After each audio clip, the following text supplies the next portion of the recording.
Become a sponsor today by visiting patreon.com/psychologyis.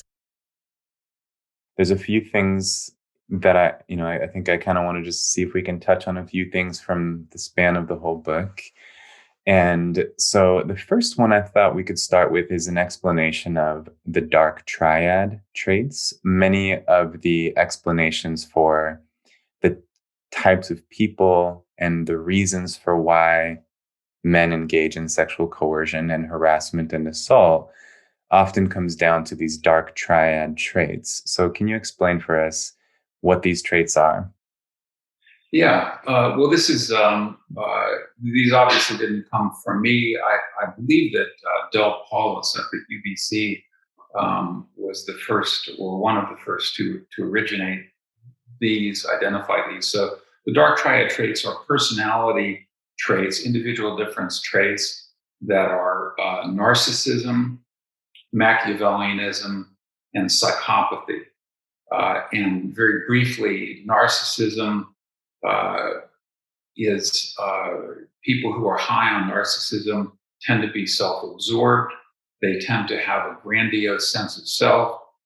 They tend to have a sense of entitlement, and in particular, when it comes to men, high on this sexual entitlement. And there are other facets. There are different formulations of narcissism, but those are some of the key elements. Machiavellianism. The people high scores on Machiavellianism tend to be those who adopt an interpersonally exploitative social strategy. So these would be people who view other people as objects to be manipulated for their own personal ends. They might be people, con men, or people who so I think that interpersonally exploitative as a social strategy, and that's carried over into their mating life, and so they adopt a sexually exploitative strategy when it comes to mating. Psychopathy is probably an unfortunate label, but those who are high scorers tend to. It's like they have their empathy circuit severed. They don't have any empathy for victims. So, one of the hallmarks is people who torture animals when they're children, light cats on fire, or laugh when a dog gets hit by a car. Really, and then of course, when it comes to people, like zero empathy. And these are really bad dudes. And I say bad dudes because there's a rather large sex difference in scores on psychopathy. So even among those three traits, the largest sex difference is in psychopathy, men scoring typically much higher than women.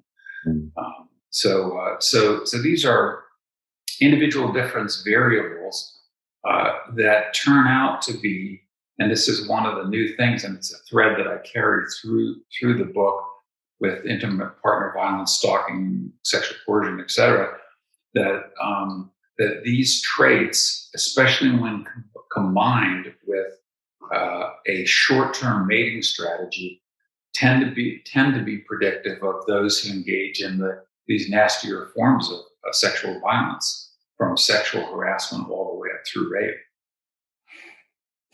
And this short-term mating strategy, perhaps that's self-explanatory for people, but what you're saying is that these are people who are interested in casual sex with no long-term investment to follow. Yes.